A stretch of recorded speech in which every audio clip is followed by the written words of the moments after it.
Hi everyone, welcome back to our channel.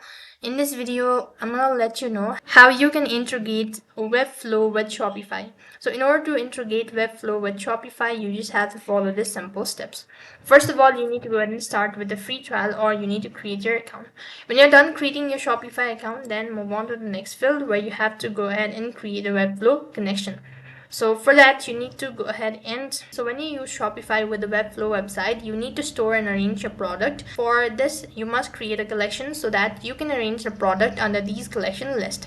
You'll need product component and unique product IDs to create the collections.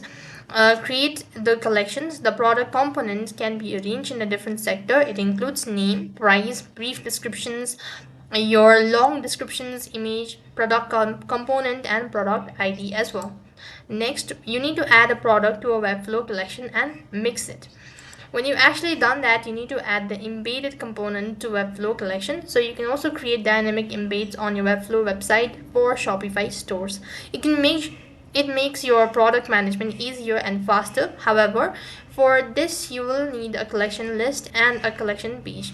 They will hold the embedded codes, and next you need to copy and paste the embedded code. Once you have created an embedded component section for the buy button, you need to go back to the step 3 to copy the product ID and component as well. So that's basically how you can integrate Webflow with Shopify. That's all for this video. I hope the video was helpful. Make sure to like, share, and subscribe to our channel. Thank you for watching. See you in the next video.